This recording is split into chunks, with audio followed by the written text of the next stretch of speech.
Suhu dan pemuaian pada benda. Yang pertama, suhu adalah ukuran besaran yang menggambarkan sejauh mana benda atau zat memiliki energi thermal atau panas. Suhu didefinisikan sebagai derajat panas dinginnya suatu benda, dan alat untuk mengukur suhu adalah termometer. Termometer ini memiliki sifat termometrik, zat yang berubah jika dipanaskan. Prinsip semua termometer mempunyai acuan yang sama dalam menetapkan skala, yaitu titik lebur es murni dipakai sebagai titik tetap bawah, sedangkan suhu uap air yang sedang mendidih pada tekanan 1 atm sebagai titik tetap atas.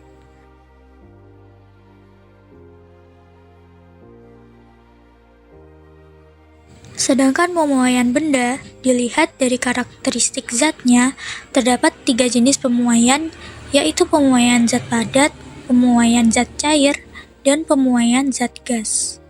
Pemuaian zat padat terjadi ketika padatan mengalami ekspansi akibat peningkatan suhu. Pemuaian zat cair terjadi ketika cairan mengalami perubahan volume karena peningkatan suhu.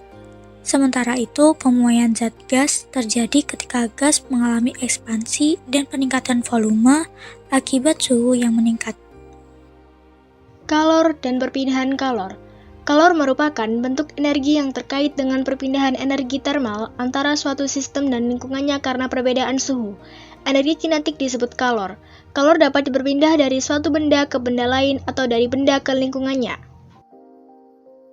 Pengaruh kalor terhadap suhu. 1 kalori didefinisikan sebagai jumlah kalor yang dibutuhkan untuk meningkatkan suhu 1 garam air sebesar 1 derajat Celcius. Untuk melakukan konversi antara satuan kalor atau kalori dan satuan energi lainnya seperti joule, berlaku perbandingan berikut. Sedangkan persamaan energi kalor adalah sebagai berikut. Pengaruh kalor terhadap wujud zat. Es mencair atau menguap melibatkan kalor. Jumlah kalor yang diperlukan untuk mengubah 1 gram zat dari satu wujud ke wujud lainnya disebut kalor laten. Di samping adalah gambar diagram perubahan wujud zat yang dipengaruhi oleh kalor. Ada 2 jenis kalor laten sebagai berikut. Yang pertama, ada kalor lebur. Yang kedua, ada juga kalor uap. Persamaan kalor laten adalah sebagai berikut.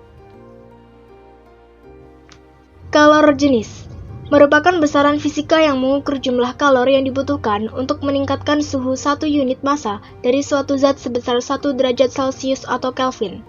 Kalor jenis dinyatakan dalam satuan energi per massa per suhu, misalnya joule per kilogram per Kelvin atau kalori per gram per derajat Celcius.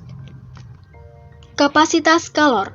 Kapasitas kalor adalah jumlah total kalor yang diperlukan untuk mengubah suhu suatu benda atau zat tertentu sebesar 1 derajat Celcius atau Kelvin. Persamaan kapasitas kalor sebagai berikut. Analisis kalor tiap proses perubahan wujud. Proses perubahan ini dapat diilustrasikan menggunakan grafik Q delta T yang menggambarkan hubungan antara kalor yang diberikan Q dan perubahan suhu atau delta T dari suatu benda. Sebagai contoh, kita dapat menggunakan perubahan air dan bentuk padat atau es menjadi bentuk gas atau uap. Grafik Q delta T untuk perubahan ini dapat dilihat pada gambar berikut. Macam-macam perpindahan kalor. Yang pertama, konduksi. Merupakan perpindahan panas melalui zat padat yang tidak ikut mengalami perpindahan partikelnya. Apabila ujung sebatang logam dipanaskan di atas api, ujung yang lain akan menjadi panas. Hal ini menunjukkan kalor berpindah ke bagian yang memiliki suhu yang lebih rendah. Yang kedua, konveksi. Merupakan perpindahan panas melalui aliran yang zat perantaranya ikut berpindah. Jika partikelnya berpindah dan mengakibatkan kalor merambat, akan terjadi konveksi. Konveksi terjadi pada zat cair dan gas, yaitu udara atau angin. Yang ketiga, radiasi, yaitu merupakan perpindahan panas tanpa zat perantaranya. Radiasi juga biasanya dapat disertai oleh cahaya.